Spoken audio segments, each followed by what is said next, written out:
Good morning, ladies and gentlemen. Today, we would like to share with you our perspective of Africa in a multipolar world, and Kenya specifically, in what is turning out to be a very interesting turn of things. As Africa positions itself in a multipolar world, the question is, what is Kenya's position in this multipolar world? And to discuss this topic, we have today Tom Odongo and Caleb Ruto. The question around multipolarity is very topical today, and particularly following the Ukrainian-Russia crisis.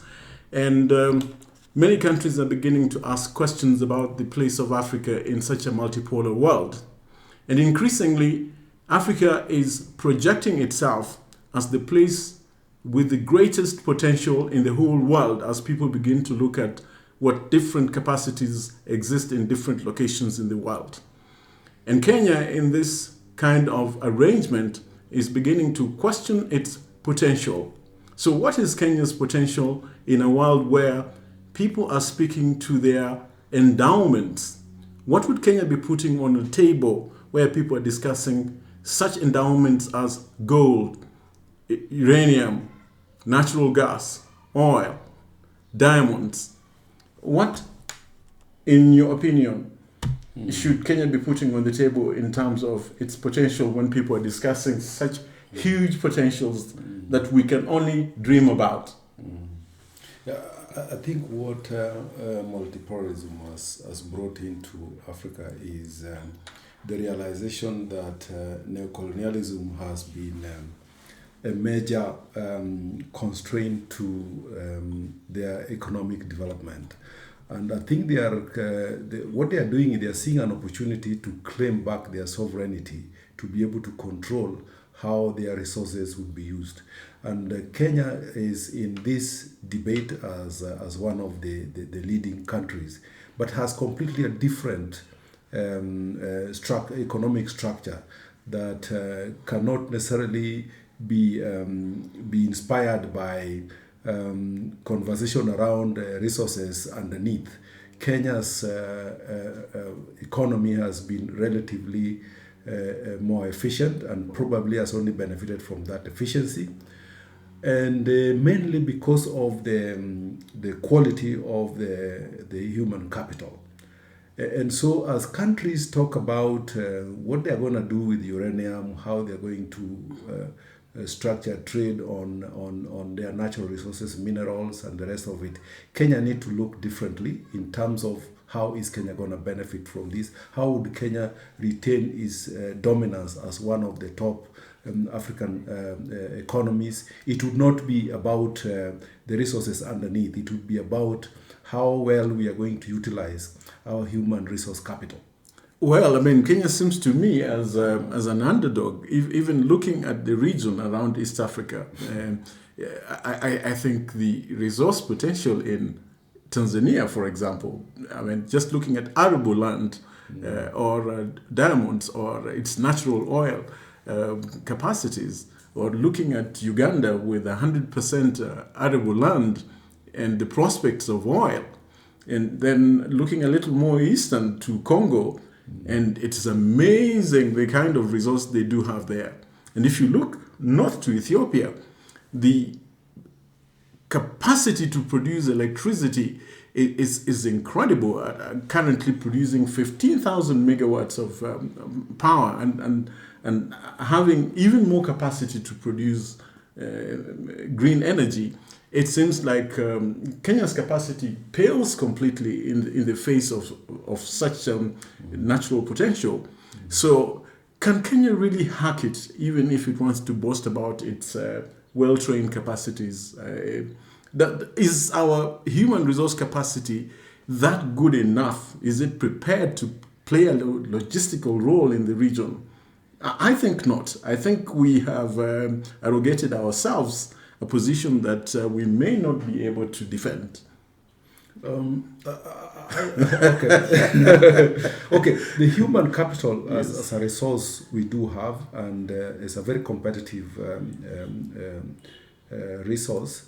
what I think is key and which we must address here is the governance question, because the governance question is what now addresses how then do you restructure your economy to be able to exploit the full potential that is there in your human capital. And this is something that we can speak about because we have been there before. In 2007, we had a government that believed that government has been having a parasitic relationship with the private sector and has curtailed growth. And so there was a need to reform the public sector so that public sector works as a software that drives private sector to generate wealth and create value. And we were very successful. Actually, we earned an award by the UN for reforming the civil service and the nexus between what the civil service was doing and the growth that was an outcome of that reform. I like the way you defend this. Yeah. So I believe there is potential there. There is potential there, and what you have said that we cannot compare with these countries that we've just mentioned, Tanzania, in terms of their resource base, even Uganda, the entire region. We cannot compare with these countries. Where we have a competitive edge is that our location is very, very strategic. We have the Northern Corridor, which we can use to become a major hub in Africa. We can control the aviation industry in Africa to connect the entire Africa. We can also open up the LAPSSET, which is your favorite subject. Yes. And I'm seeing this, that if we are able to do this, Yes. then I see Kenya as the location where global industries that are migrating to Africa would be coming to, because it has got connectivity to very many countries. You can run north to get to up to Congo, air connectivity, aviation connectivity, and all this. I think there is that potential. The question is that is this where governance is focused at present? Absolutely, because Caleb, I actually couldn't agree more. But why is it that we are the only people who do not seem to see our natural logistical potential? Why is it that we do not see Jomo Kenyatta International Airport as being bang in the middle of Africa, on the pathway from north-south and on the pathway from east-west? Jomo Kenyatta is the most natural hub in the middle of Africa. Why is it that Kenya is the only country that does not see its potential? Why is it that Kenya is the only country that does not see its potential in the port of Mombasa and in Lamu, and on the Northern Corridor? Why is it that Kenya does not see itself as the gateway to Congo? Why is it that with all this human resource capacity, why isn't there any strategic thinking to make Kenya a logistical hub in East Africa? Of course, there have been attempts to make Kenya a logistical hub. But it is bare minimalist. In fact, they have hardly scratched the surface. What happens when another country takes over? I mean, Singapore and Rwanda have some parallels. But Singapore comes to the fore when you look at the potential that a country that is resource-free relative to the other countries can do. You can see the potential that is available to Kenya. If we just look at models such as Singapore, they had nothing, absolutely nothing, other than their advantageous logistical location, which Kenya does have. And Kenya has much more than Singapore had when it started. Okay, because Kenya has some arable land, it has some, space around it. It has all these air routes north-south. It has natural ports and harbors and so on. And it has some agricultural potential. So if someone were to compare the potentials that Kenya has at this moment with the potentials that Lee Kuan Yew had in Singapore, I mean, Kenya has a massive head start.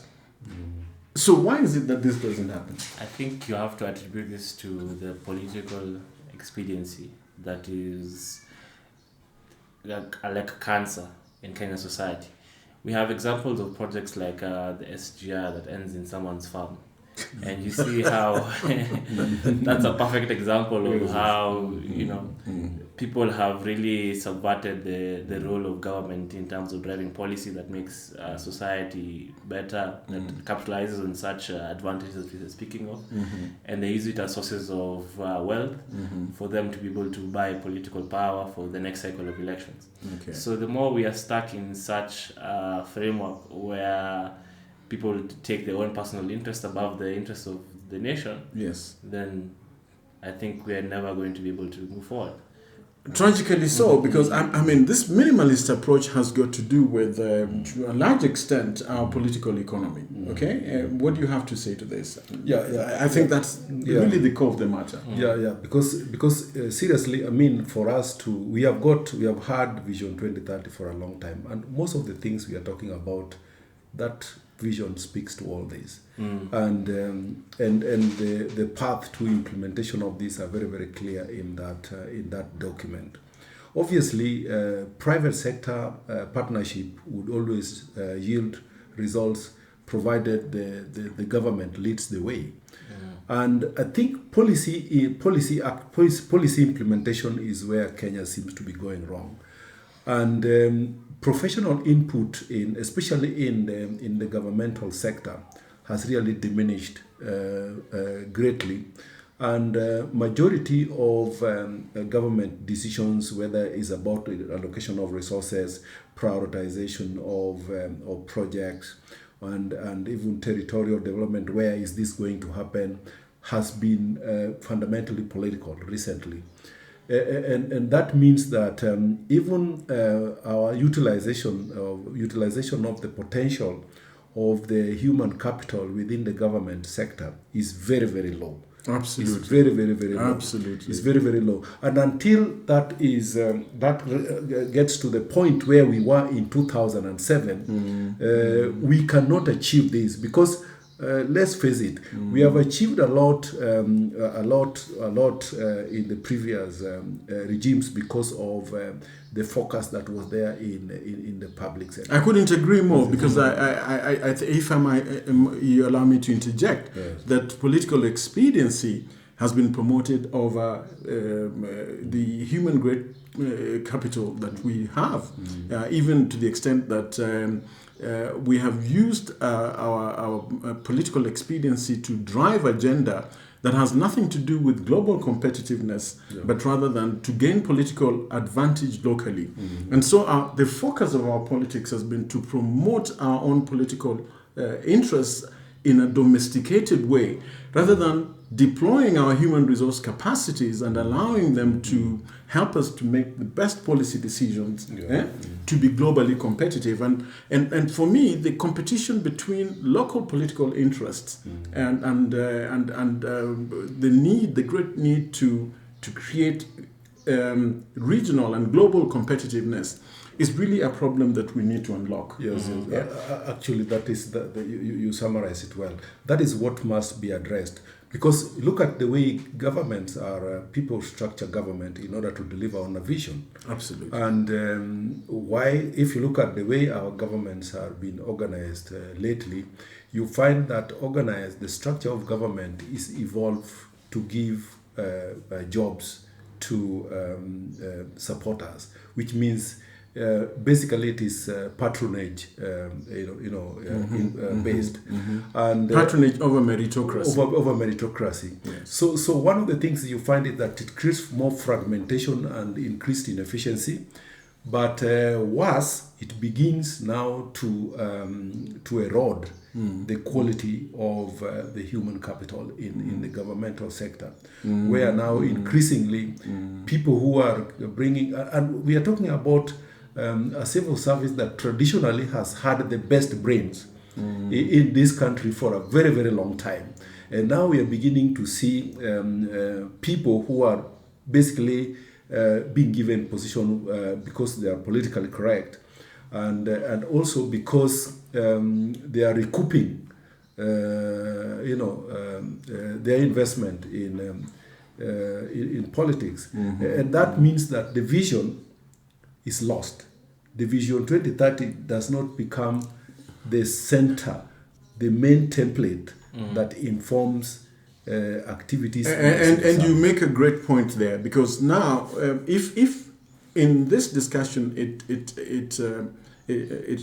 is patently clear that Vision 2030 as the guiding framework or the vision that Kenya is supposed to work around until 2030 has been put aside altogether.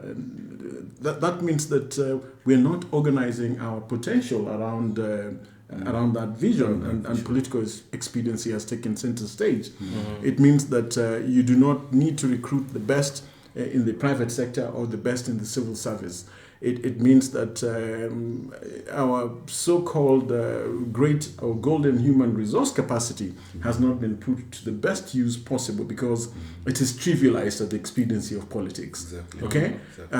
And global competitiveness does not count pretty much on our list of priorities as political expediency of the day in terms of domestic politics is concerned. And something has to give. I mean, this trajectory cannot put Kenya in a globally, regionally competitive position, leave alone global competitive position. Yeah. And I think definitely the reason why such issues keep coming up is because of our very, discontinuous way of carrying over from legacy from this government going on to the next government. We have everyone coming in with different ideas of what they want based on the needs of the benefactors.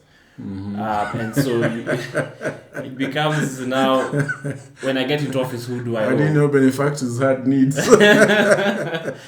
No, it's very true. So it becomes now a problem of as long as we keep certain positions as favors due to the fact that you supported me during an election. Okay. Then you find that we put people in power in cabinet positions where they are not necessarily qualified for such things. They become more of administrators rather than policy makers, and even people who are putting together teams that can help drive these policies. So such things cannot be allowed to continue. But then how can we turn this around? Because the question we set out to answer was, in a multipolar world, particularly within our regional context, how can Kenya be competitive if its human resource doesn't work for it? Is there a way in which we can actually make Kenya's potential in terms of HR, human resource, make us the place to go to when you want to solve huge regional problems and challenges? Does Kenya really have that human resource capacity? I think even though we may be front runners, but our resource capacity has a long way to go in terms of the great potential in the region. Exactly. I mean, certainly there are gaps. We must say that even within the country alone, he said that 30% of employers in Kenya are experiencing stagnation, or rather minimal growth. And that is accounted for by lack of skilled employees. And I think that is basically about how our education system is, especially at the tertiary level, is linked to the industry. But I think that overall, generally, we have been producing very, very good quality of human capital that we can still rely on. But I think what we need to do is we can make ourselves a hub where you can get, the best healthcare services, the best, especially college education in Africa, that is also linked to the reform, to the kind of development. What actually the economy demands in a multipolarism. And then we can also be the place where people can come for holiday. We can be the place where industries can locate. There is the technology the know-how in technology in this country cannot be underestimated. That is something that we are doing very, very well. The key question that you are asking still is, to me, is not this. It's not that we cannot do this. The question is that how do we reorient our governance to focus on these things? Focus on these. A things. very critical question, Yes, because I mean the driving factor is the governance. Yes. Okay, I mean that's the software that changes the way things work, that changes the way we perceive things, Yes. that changes the way we perceive our place in the regional context. But is that the orientation that we have? Speaking about the capacities and potentials that we have for improving the way our human capacity pans out, and I cannot help thinking about the crisis in which our university sector is in, the lack of support for private universities. I see universities like, for example, Daystar in Athi River, and the county government doesn't tarmac the road, which is just 5 kilometers from the main road. Okay, I can see Nazarene in Rongai, and the county government of Kajiado does not improve the street lighting, does not build hostels. Yeah, I see at the Catholic University there's a beautiful hostel. And the Catholic University is beginning to look like it's a place that can promote high quality education, and that can be a regional hub. People can come from all places in East and Central Africa to come to. Kenya has not taken advantage of its potential as the knowledge hub, for example. Yeah? What is it we can do, even before we go to other aspects? What is it we can do to ensure that our policy is driven towards improving Kenya's human resource capacity or its potential as a knowledge hub? I think the first thing that, I'm just speaking from where you left sometimes. Yes. The first question you ask us whether this orientation is there. And I think what is worrying me most is that even when we are looking at the university education government responses, is it about addressing their international competitiveness, even regional competitiveness? Is that where we are? When we are looking Not at all. When Not we are at all. looking at our health sectors, are we looking at them being internationally competitive? Are we looking ourselves as a hub? The governance system has not reached there, and that is really pathetic. You find a lot of our institutions are in debt. Yeah, that's funny to me, because you would think that this is the places where you need a certain level of attention to detail, in the sense that you are providing what the market needs in order for you to benefit most from your citizens. But now everything is being, as they're creating universities, they're creating courses that they're able to just fill quotas in terms of getting students and just generate profits. So It's a mundane kind of activity. I mean, without any, as you put it very well, that there's no regard to detail. Yes. There is no regard to positioning a country to be regionally and globally competitive. It's not responding to some of the things we are saying. I mean, if this region is rich in minerals and so on and so forth, to what extent are the universities in Kenya training people to go to the oil industry, to extraction industry, to minerals, to such and such things? I mean, I thought that would be the mindset of a government that is intentional and driving towards making sure that it has the competitive edge in the things that it can do better than those people who have resources naturally endowed to them than we do. Our potential is in good education and good skills and so on and so forth. But we trivialize these things, and it shocks me that we don't give it a serious thought. Yeah, sad.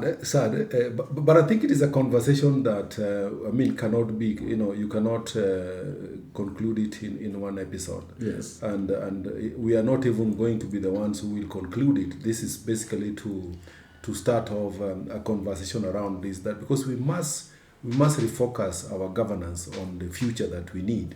And that future is not going to be based on resources underneath. It's going to be based on what we do with where we have a competitive edge.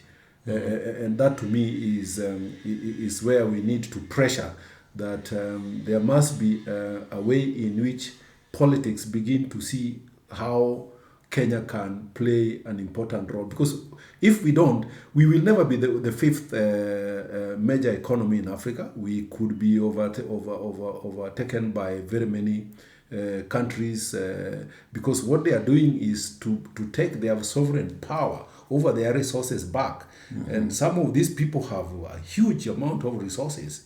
We cannot compete, we cannot keep this position without thinking deep onto how then are we going to make ourselves a hub, that what you call a logistic hub. And education being the top, the most competitive education system, the most competitive healthcare facilities, the airport that connects the entire Africa, the northern corridor that connects the Indian Ocean to Atlantic, the Lapset corridor that completely connects the entire part of the country. And let me tell you, by the time we finish this, and we are talking about both railway and both railroad, rail and road. By merely completing these projects, our GDP will reach a point that Kenya cannot be either the third or fourth largest economy in Africa. By the time we complete this, we have not yet reaped benefits from it. The mere fact that we have completed this, our GDP could be going 3 times higher. What's your thought as we come to an end? Because that's very powerful. I've been just thinking that the mere completion of these huge, massive infrastructure projects brings with it some economy that is unprecedented. And yet, it doesn't seem to be our priority. Doesn't it concern you? It doesn't seem to be our priority. It is very concerning because now we are in a situation where the country is saddled with a lot of debt for infrastructure projects that are not being completed. Yes. And these are the things that would be able to create all of these benefits that would empower Kenyan citizens and get that HR that we desperately need to export and also continue to grow within the country. So it's all a matter of just fiscal responsibility, and I think at that point, I don't know what else can be said. Okay, ladies and gentlemen, that's our perspective. Kenya in a multipolar world, and particularly its strategic position in the region. We agree that this is only a tip of the iceberg, and that Kenya's potential is immense, such that we've only managed to scratch the surface, and that our ability to do that which is strategic to us is of great concern as we promote more the local political interests and survival rather than promoting that which makes us globally competitive. It seems that we need to change the way we do things, so much so that we are not overtaken by countries that actually possess these resources, and they have the capacity to change the way they think in such a way that we may be rendered useless or globally uncompetitive. And therefore, we do need to do something, particularly the things that we have spoken about here, in such a manner that we enhance the global and regional competitiveness, which we have not given the priority that it deserves. And we would like to stop there, and we will be engaging you in our next podcast on what to do in terms of examples from Singapore and Rwanda. Thank you so much for listening to our podcast. Thank you so much. Thank you. Bye.